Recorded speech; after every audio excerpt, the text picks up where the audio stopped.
अब ठाकुर जी 1 वर्ष के हो गए। कितने वर्ष के?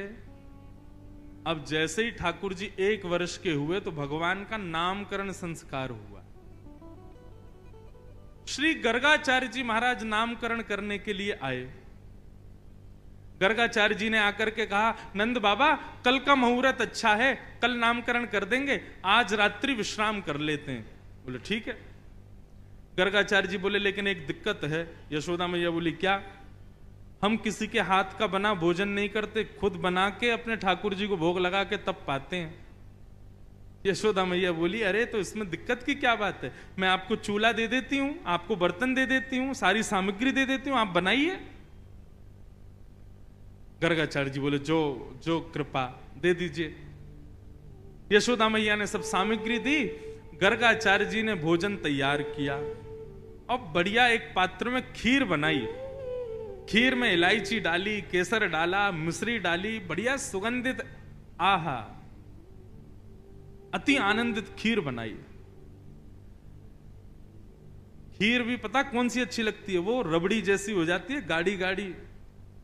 कई लोग पतली पतली खीर बनाते हैं, लेकिन खीर बढ़िया लगती है, गाढ़ी गाढ़ी हो जाए, उसमें बढ़िया केसर का सा।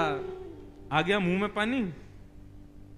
तो सोचो ठाकुर जी की क्या दशा हुई होगी जब गर्गाचार्य जी ने बनाई।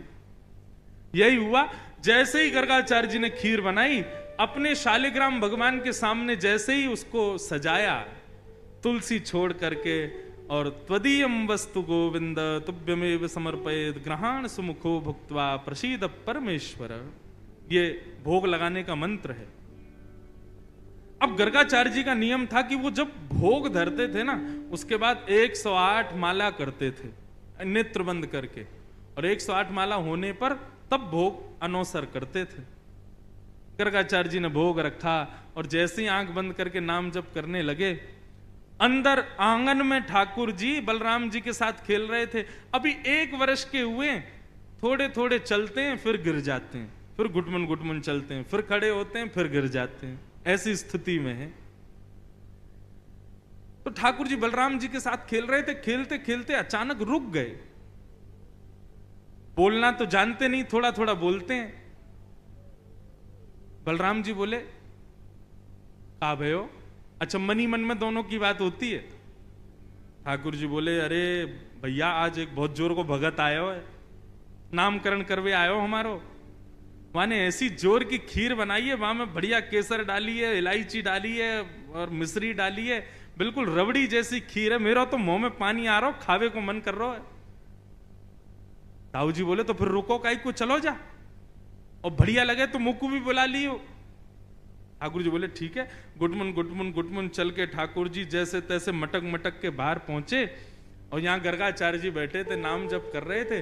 आगे उनके शालिग्राम भगवान के सामने खीर रखी थी। ठाकुर जी ने उठाई और गोद में रख करके और बढ़िया प्रेम से पाने लगे। मुंह पे पूरे पे लगा लियो, नाक पे लग गई। छोटे छोटे हाथ हैं ठाकुर जी के, प्रेम से पा रहे हैं। गर्गाचार्य जी के जैसे ही भजन पूर्ण हुआ, माला नीचे रख के जय हो मेरे शालिक। खीर कहां गई? तभी देखा तो थोड़ी दूर पे ही महाराज हाथ पांव सब सने हैं, मुंह पे पूरी खीर गिरी है और नीचे फैली पड़ी है, और ठाकुर जी प्रेम भाव से खीर खा रहे हैं। और जैसे ही गर्गाचार्य जी ने देखा तो हंसने और लगे। 2 दतुइयां दिख रही हैं ठाकुर जी की, अभी 2 ही दांत आए हैं। अरे यशोदा देख, तेरे लाला ने कहा कियो, मेरे ठाकुर जी को भोग झूठो कर दियो सबरो। यशोदा मैया दौड़ी दौड़ी आई, बोले बाबा बाबा बाबा नाराज मत हो, छोटो बालक है, आप क्षमा कर दियो। बोले देख पूरी खीर खा गए हो। बोले वो तो बहुत बड़ी सौभाग्य की बात है कि खीर खाई, नहीं तो ये शालिग्राम को गुलाब जामुन समझ के खा जाए। नंद बाबा तो अपने शालिग्राम भगवान छुपाते डोले, क्योंकि याकू ऐसा लगे ये खावे वाली वस्तु है। वो तो बाबा कृपा है कि आपके शालिग्राम ना खाए, यानी खीर ही खाइए। मैया ने लाल जी को उठाया, भीतर ले जा करके आंगन में छोड़ दिया। बाहर आई, फिर से चौका लगाया, दूसरी सामग्री दी। गर्गाचार्य जी ने फिर से खीर बनाई। ठाकुर जी से क्षमा मांगने लगे, बोले वो छोटा बालक है, नाथ क्षमा कर देना, आप भोग लगाओ। जैसी माला जपन लगे, ठाकुर जी फिर रुक गए भीतर। ताऊ दादा बोले लाला अब के कहा भयो? बोले बाबा बाबा बाबा नाराज मत हो, छोटो बालक है, आप क्षमा कर दियो। बोले देख पूरी खीर खा गए हो। बोले भगत है तो बढ़िया, खीर भी बढ़िया बनावे, लेकिन मैया तो शिकायत कर दे हमारी। अच्छा लाला कोई बात ना, अब की बार और बढ़िया खीर बनाई है, तू जाके चख के आ।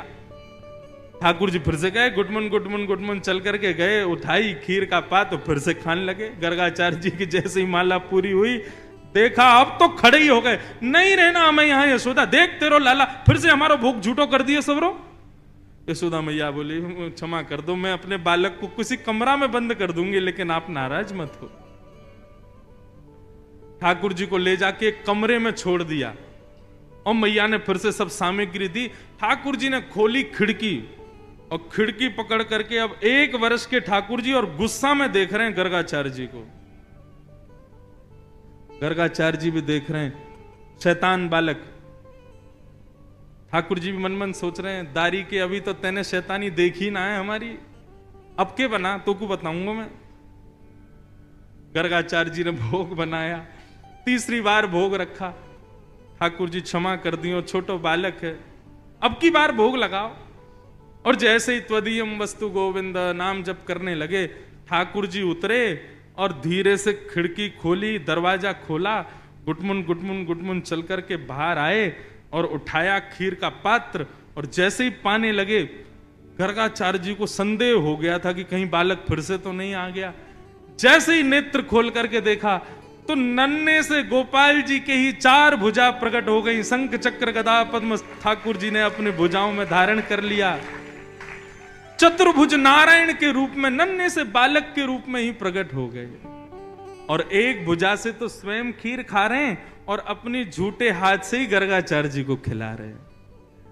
गर्गाचार्य जी नतमस्तक हो गए, बोले नाथ क्षमा करना, मैं आपके रूप को पहचान नहीं पाया। ठाकुर जी बोले हमने ये रूप आपको इसलिए दिखाया है कि कल जब आप हमको हमारा नामकरण करोगे तो हमारे ग्रह नक्षत्र देख करके आपको सब पता चल जाएगा कि मैं कौन हूं, लेकिन ये सच्चाई हमारी मैया को मत बताना कि मैं कौन हूं। आपको छुपाना है कि मैं परमात्मा। मैया अभी मुझसे प्रेम करती है, मुझे दुलार करती है, मुझे बहुत स्नेह देती है। यदि वाकू पतो चल गई कि मैं भगवान हूं तो कहीं मंदिर में दियावेगी मुकु पुजारी जी, या की पूजा करे करो, भगवान है ये, मुकु मंदिर में ना जानो, मैं तो मैया के पास ही रहूंगा। बंधु आप जब बाल लीला सुनोगे तो आपको एक चीज पता चलेगी कि सबकी कोई ना कोई चाह है, लेकिन हमारे लाल जी की केवल एक ही चाह है कि मेरा भक्त सदा मुझसे प्रेम करे और जितना हो सके मुझसे प्रीति लुटावे मेरे ऊपर। उनको भगवान बनने का शौक नहीं है, सुबह शाम दिया बत्ती अगरबत्ती देखने का शौक नहीं है। आप प्रेम से क्या प्रदान करते हो, क्या देते हो, क्या सुनाते हो, वो उसके भूखे हैं, वो दिया करो। नामकरण संस्कार हुआ और बड़े भाई का नाम बलराम और छोटे भाई का शुक्ले रक्तस्थता पीत इदानिम कृष्णताम गत, भगवान का नाम कृष्ण रखा गया। बोलो बाल कृष्ण लाल की जय। बंधुओं, कई लोग इस नाम को अशुद्ध बोलते हैं, कई लोग कृष्ण बोलते हैं, कई लोग कृष्ण बोलते हैं, कोई कृष्णा बोलता है। भगवान का नाम शुद्ध उच्चारण करो। नाम क्या है? कृष्ण, भगवान, जय श्री कृष्ण। कृष्ण शब्द का अर्थ क्या है? वैसे तो कृष्ण शब्द का अर्थ, शाब्दिक अर्थ देखोगे तो थोड़ा सांवला, थोड़ा काला, उसको कृष्ण कहते हैं। लेकिन कृष्ण का भावार्थ यदि सुनोगे तो कृष्ण यानी कि पृथ्वी का मालिक, कृषि, और ण यानी कि निवृत्ति, जिनका नाम गाने से पृथ्वी पर रहने वाले हम सब जीवात्माओं को निवृत्ति मिल जाती है, प्रवृत्ति छूट करके हम निवृत्त हो जाते हैं, उनका नाम है कृष्ण, भगवान कृष्ण। ठाकुर जी का नाम कृष्ण पड़ा, लेकिन गर्गाचार्य जी बोले मैया एक बात बता दूं, घबराना मत। बोले क्या? आपके लाला के एक नाम नहीं होंगे, अनेक नाम होंगे। ये बहुत सारी लीला करेगा, उन लीलाओं के अनुसार इसके नाम बदलते रहेंगे। कोई माधव, मधुसूदन, केशव, गोपाल, गोविंद, ऐसे लाला के बहुत सारे नाम होंगे। तो इसलिए आप चिंता मत करना कभी। मैया बोली कोई बात नहीं। अब तो ठाकुर जी थोड़े थोड़े बड़े हुए। आज जैसे ही यशोदा मैया आई लाला के पास, तो ठाकुर जी बोले मैया। अब तो जैसे ही मैया ने सुनी मैया, फिर से बोलियो, बोले मैया। अब तो मैया लेकर के दौड़ी बाबा के पास, बोले देखो आज लाला कहा बोलो। बोले कहा बोलो? बोलो बोलो मैया। नंद बाबा ने जैसे ही गोद में लियो, सो बाबा की दाढ़ी पकड़ के बोले बाबा। अब तो नंद बाबा नाचन लगे, बोले जय हो जय हो, अरे आनंद मनाओ, ढोल बजाओ, नगाड़े बजाओ, मंगल गाओ, हमारा लाला बोलन लगो। सोचो, पूरे विश्व को बुलाने वाला खुद बोलना सीख रहा है, पूरे विश्व को चलाने वाला उंगली पकड़ के चलना सीख रहा है। यशोदा मैया ने आज अपनी तिजोरी में से सोने की छोटी छोटी पायल निकाली और ठाकुर जी के चरणों में पहना दी, और पहना करके ठाकुर जी को छोड़ दिया फर्श पे। मैया बजाने लगी ताल, और वह ताल को सुनकर के ठाकुर जी अपने पैर उठा उठा करके नृत्य कर रहे हैं और सब लोगों के मन को मोह रहे हैं। बलराम जी आए, बोले कहा भयो? बोले आज लाला ने मैया और बाबा कही। बलराम जी ने ठाकुर जी को देखो, सो बलराम जी को देख करके बोले भैया। ओ, अब तो बलराम जी भी वर्णन करते हैं, मणिखंबणि प्रतिबिंब बिलोकत। इतना सुंदर भाव है। नंद भवन में जो खंबे लगे हैं ना, उन खंबों में मणियां लगी हैं, और वो मणियां ऐसी हैं कि उन मणियों में प्रतिबिंब दिखाई देता है। मतलब जिस शीशे की तरह आप अपने आप को देख सकते हो। तो क्या होता है? बोले मणि में जब ठाकुर जी अपने आप को देखते हैं, तो अपने आप को देख करके ठाकुर जी नाचने लग जाते हैं। कमर पे हाथ रखते हैं, सिर पे हाथ धरते हैं, फिर मटक मटक के नाचते हैं, खुद को देख देख करके। सूरदास जी कहते हैं इस रूप को देख करके गोपी ग्वाल बल जइया। सब गोपी ग्वाल आ करके लाला की बलैया लेती हैं। ऐसी मधुर लीला है। अब आज की कथा जो है ना, अब ज्ञान वैराग्य तो सब गए कल, अब आज तो प्रेम ही प्रेम है, गाते ही रहो बस। एक के बाद एक ठाकुर जी की मधुर मधुर लीला है, और लीलाओं को गाया ही जाता है। बताएं क्या, सुनाएं क्या? ठाकुर जी अब मैया बाबा भैया सब बोलने लगे। अब ठाकुर जी की आयु हो गई कितनी? 3.5 वर्ष की। कितने हो गए ठाकुर जी? और जैसे ही ठाकुर जी 3.5 वर्ष के भये हैं, भगवान ने अपने अंग प्रत्यंगों में स्प्रिंग एक्टिवेट कर ली। अब तो इतना ऊधम मचाते हैं, इतना ऊधम मचाते हैं, जो महाराज किसी के वश में ही नहीं रहते। ठाकुर जी के ऊधमों का वर्णन सुखदेव जी एक श्लोक में नहीं करते, एक श्लोक के एक पद में करते हैं बस। और उसी से ही अनुमान लगा लो ठाकुर जी ऊधम कितना करते होंगे। जो बालक बच्चे बहुत ऊधम मचाते हैं, ऐसे माता पिता बेचारे बड़े परेशान रहते हैं। क्या करें, हमारे घर में तो बंदर आ गया है। यूं मत कहा करो बंदर आए, यूं कह दो गोपाल जी आ गए हैं। और एक बात कहूं, ठाकुर जी के ऊधम सुनने के बाद आप ये कह दोगे कि हाँ भैया हमारे बालक तो इनसे बढ़िया हैं, इतना ऊधम तो नहीं मचाते। आहा, क्या वर्णन कर रहे हैं।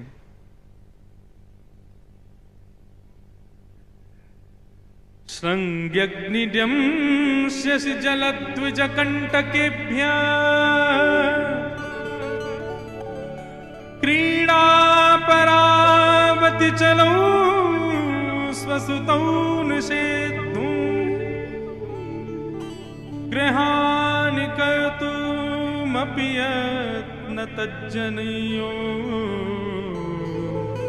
सेकातया पतुरलम मनसो नवस्था। भगवान के ऊधमों का वर्णन किया गया। ठाकुर जी कैसा ऊधम मचाते हैं। भैया नंद बाबा के यहां कितनी गायें हैं? 9 लाख गायें हैं। कितनी गाय? 9 लाख। हमारे वसण शाह दरबार की गैया हैं इन गायों को देख करके कितना आनंद आता है। सब गिरी गाय, इतनी बढ़िया सुंदर गाय। ऐसे ही बड़े बड़े विशाल मुख वाली और बड़े बड़े सींग वाली 9 लाख गायें थी नंद बाबा के पास। तो क्या होता था, रोज कितना दूध निकलता था, ये विचार करो। अब दूध पिव जाता, सब बट जाता, उसके बाद भी हजारों लीटर दूध बचता था। तो क्या होता था, उसकी दही जमा के और दही की छाछ बना के और उसका मक्खन का घी बना करके सब में बांटते थे नंद बाबा। प्राचीन काल में सबसे पहला व्यापार यही था।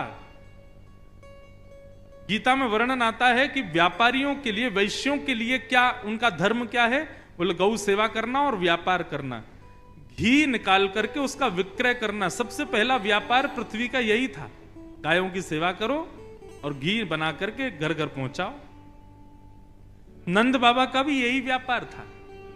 लेकिन उसके बावजूद भी 9 लाख गायों का घी कोई कम होगा? ऐसा कहते हैं कि नंद भवन में कुएं थे घी के, कोई कमी नहीं थी। नंद बाबा क्या करते थे, कभी कभी कुछ घी निकाल करके और 9 लाख गायों के सींग में उसकी मालिश करते थे। तो दूर से ही नंद बाबा की गायों के सींग ऐसे चमकते थे मानो जैसे चांदी या स्वर्ण चमक रहा हो। एक दिन एक गैया बैठी थी, सोई लाल जी पहुंच गए गौशाला में, और गौशाला में पहुंच करके ठाकुर जी ने एक सींग पकड़ लिया उसका, दूसरा सींग बलराम जी ने पकड़ लिया और दोनों लगे गैया के सींगों को ऊपर नीचे करने। तो गैया थोड़ी देर तक तो कुछ नहीं बोली। थोड़ी देर बाद जब ज्यादा जोर से करने लगे तो गैया परेशान हो गई, और जैसे ही गैया परेशान हुई सो गैया खड़ी हो गई। और गैया खड़ी भई और दोनों भैया वहां पे लटक गए। मैया बचाइयो, बाबा बचाइयो, देख गैया हमें मार रही है। ठाकुर जी, गैया बोली अभी तो मारो ना है, अभी बताऊं तुम्हें, बहुत उधम मचाओ, सुबह सुबह आके रोज मेरे सींगन को ऐसे घुमाओ। अच्छा, आजकल गाय बांध के रखते हैं, लेकिन नंद बाबा के यहां गाय बांध के नहीं रहती, खुली रहती थी गौशाला में। गैया के दोनों सींगन पे भैया लटक गए। गैया दौड़ी सीधी जहां गोबरों का ढेर था और वहां जाकर के जोर से झटका मारा, सींगों में लगे थे घी, दोनों भैयाओं के हाथ फिसल गए और दोनों जाके गिरे गोबर में। यशोदा मैया आई तो गले गले तक गोबर में बैठे थे ठाकुर जी। मैया बोली कितनों नवाए ले हो, कितनों सजाए ले हो, कितनों भी सुंदर बनाए लो, आके या गोबर में ही खेले। लाला मुकु तो ऐसा लगे तू पूर्व जन्म में सूकर दिखे। बलराम जी बोले हाँ मैया सही कह रही है, ये पूर्व जन्म में सूकर ही हो, बरा बन के आयो। ये श्रृंगी अग्नि मैया चूल्हे पे भोजन बनाती है, सोई बलराम जी से लड़ाई कर लेते हैं ठाकुर जी, और बलराम जी को मारने के लिए कोई और साधन नहीं मिलता तो चूल्हे की जलती हुई लकड़ी लेके भागते हैं पीछे, और फिर एक दूसरे जल जाते हैं। मैया बेचारे दोनों को संभालती रहती है। श्रृंगी अग्नि, अब आया तीसरा ड्यमष्टि। ठाकुर जी क्या करते हैं, कृष्ण बलराम दोनों में शर्त लगती है। बोले क्या शर्त सुनो, आज माखन पहले कौन खाएगा? बोले ऐसे नहीं भाई, तुम बड़े भैया हो, तुम पहले खाओगे, ये वाला काम नहीं चलता है। कोई खेल खेलो, उसमें जो जीतेगा वो पहले माखन खाएगा। बलराम जी बोले लाला तू ही बता का खेल खेलें? बोले काम करें, अभी मैं 1 2 3 गिनूंगा, 3 गिनते ही दोनों भागेंगे और बाहर गली में जो जानवर मिल जाएगा वाह पकड़ के वाके मुंह खोल के वाके दांत गिनेंगे, जाके बट में ज्यादा दांत आ गए वो जीत गो। ये कोई खेल है? ड्यमष्टि 1 2 3 बोलते ही दोनों भागते हैं चौकड़ी मार करके। अब गली में कुकर आ जाए, सूकर आ जाए, बंदर आ जाए, जो आ जाए उसकी शामत नहीं। ठाकुर जी जामे पकड़ करके और मुंह खोलें, 1 2 3 4 5 6 7 कितने दांत हैं आके। और अगर बलराम जी के ज्यादा दांत निकल आते हैं तो ठाकुर जी तिरछी नजर से उसी जानवर को देखते हैं, कल के आके दिखाइयो हमारे मोहल्ला में तू तेने हरा दियो में। ड्यमष्टि श्रृंगी अग्नि ड्यमष्टि जल। हमारे बालक हैं इतने उद्यमी, अभी तो 3 ही बाबू हैं, अभी तो 3-4 और बच्चे हैं। जल में कूद जाते हैं और कूदने के बाद ऐसा नाटक कर रहे हैं जैसे डूब रहे हो। मैया बचाइयो, देख तेरो लाला डूब रहा। अरे मैया जल्दी आ, तेरो लाला डूब जाएगा।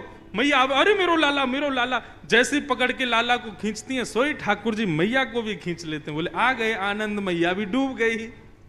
ऐसो उधम मचा में श्रृंगी अग्नि ड्यमष्टि जल, और फिर आया द्विज ब्राह्मण। ठाकुर जी ब्राह्मणों के साथ आनंद करते हैं। कैसे आनंद करते हैं? नंद बाबा रोज अग्निहोत्र करते हैं, हवन। एक दिन ठाकुर जी ने नंद बाबा से पूछा, बाबा ये तुम रोज रोज स्वाहा स्वाहा काय को करो? अब छोटे बालक को बड़े लोग क्या करते हैं, ऐसे ही कोई सहज बात बता करके टाल देते हैं। होता है ना हमारे घरों में भी, बच्चे पूछते हैं मम्मी काय की पूजा हो रही है, तो फिर हम ऐसे बोल देते हैं, ऐसे कुछ भी बना के बात समझाते हैं। अब छोटा बालक है, उसको क्या समझाएं? तो नंद बाबा ने ठाकुर जी को बोला, लाला ये अग्निहोत्र है, या करवे से जो मन में इच्छा होवे सब पूरी है जाए। ठाकुर जी बोले जो चाहेंगे सब पूरी है जाए? बोले हाँ। अच्छा, अब ठाकुर जी ने घर में तो बताया नहीं, अपने ग्वाल बालों के पास गए। ठाकुर जी के ग्वाल बाल कौन है? मधुमंगल, श्रीदामा, तन सुखा, मन सुखा, धन सुखा, ये ठाकुर जी के ग्वाल बाल है। और इनके भी अधिपति प्रेसिडेंट हैं 3.5 वर्ष के ठाकुर जी, जिसमें तन सुखा मन सुखा की उम्र तो 11-12 साल की है। वो भी ठाकुर जी को आके प्रणाम करते हैं। सारे ग्वाल बालों को ठाकुर जी ने बुलाया और बुला करके बोले भैया आज से हवन शुरू करना है। मधुमंगल श्रीदामा बोले क्यों? बोले पिताजी बता रहे कि हवन करवे थे, रोज हवन करवे थे, मन की इच्छा पूरी है जाए। हाँ तो लाला तो फिर का इच्छा के लिए करेंगे हम हवन? बोले या हमारे करेंगे कि हम 4-5 की सुंदर सुंदर बहू आ जाए। 3.5 वर्ष के ठाकुर जी हैं अभी। अच्छा बंधुओं, इन बातों को सुनकर के परब्रह्म वाली बातें मत सोचना, ये परब्रह्म ही है, लेकिन ब्रज में अपनी प्रभुता छोड़ करके लीला कर रहे हैं। सारे ग्वाल बाल चारों तरफ बैठ गए और बीच में ऐसे ही हवन सामग्री, सूखे पत्तों का चूरा एक दूसरे में बांट दिया, सूखे पत्तों में अग्नि लगा करके, और आचार्य बन के ठाकुर जी बैठ गए और चूरे दे दिए सबको सूखे पत्तों के। अब बोले जैसे ही मैं कहूं स्वाहा सोई डाल दियो। और देख मधुमंगल श्रीदामा, तन सुखा मन सुखा धन सुखा, यदि मैंने कही स्वाहा और तुमने नेक भी विलंब कियो तो फिर मोते मत कहियो यदि काणी बहू आ जाए तो, मोते मत कहियो लूली बहू आ जाए तो। जैसे ही कहूं स्वाहा तुरंत डालनो है। ढाला बोले तू बस बोल हम अभी डालें। तो ठाकुर जी कैसे खेलते हैं, ओम स्वाहा, स्वाहा बोलते सब डालते हैं। अब कभी कभी ठाकुर जी करते हैं ओम स्वाहा नहीं बोलते, इतने में देख अब तेरी कहानी आवेगी, तेने डाल दियो। ऐसा आनंद करते अपने ग्वाल बालों के संग। अच्छा, हवन आज पूरा हो गया। हवन की पूर्णाहुति पे मधुमंगल ने ज्ञान दिया, लाला ऐसे हवन पूरे ना हुए करें तो कैसे हो? मैं बोले कोई भी यज्ञ की पूर्णता में ब्राह्मणों को भोजन कराना चाहिए, तभी यज्ञ सफल माना जाता है। बोले हाँ तो चलो आज ब्राह्मणों को न्योता दिया मैं। अब तो महाराज कन्हैया, मधुमंगल, श्रीदामा, तनसुखा, मनसुखा, धनसुखा और भी 2-4 और थे सखा ठाकुर जी के, सुबल, सब नाचते कूदते गाते हुए सब पहुंच गए ब्राह्मणों के घर। और ब्राह्मणों के घर जाके कहें आज हमारे घर यज्ञ हुआ है, आपको भोजन पाने आना है। पूरे गोकुल के ब्राह्मणों को निमंत्रण दिया है। अब स्थिति ये कि महाराज जब नंद भवन से निमंत्रण आता है ना, उस दिन ब्राह्मण सुबह से भूखे रहते हैं और नमक का पानी और पीते हैं ताकि भूख और तेज लगे। क्यों? बोले आज तो नंद भवन जाना है, 56 भोग मिलेंगे खाने को। और नंदरानी यशोदा और बाबा इतने प्रेम से खिलावे, खूब मना करें बस बस बस है गयो, फिर भी 2-4 पूड़ी तो जबरदस्ती खवाई दें।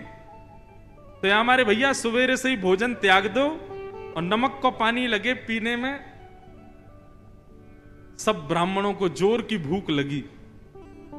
शाम का समय हुआ, बढ़िया वस्त्र आदि पहन करके, चंदन आदि लगा करके सारे ब्राह्मण पहुंच गए नंद भवन। अटारी पर बैठी थी यशोदा मैया।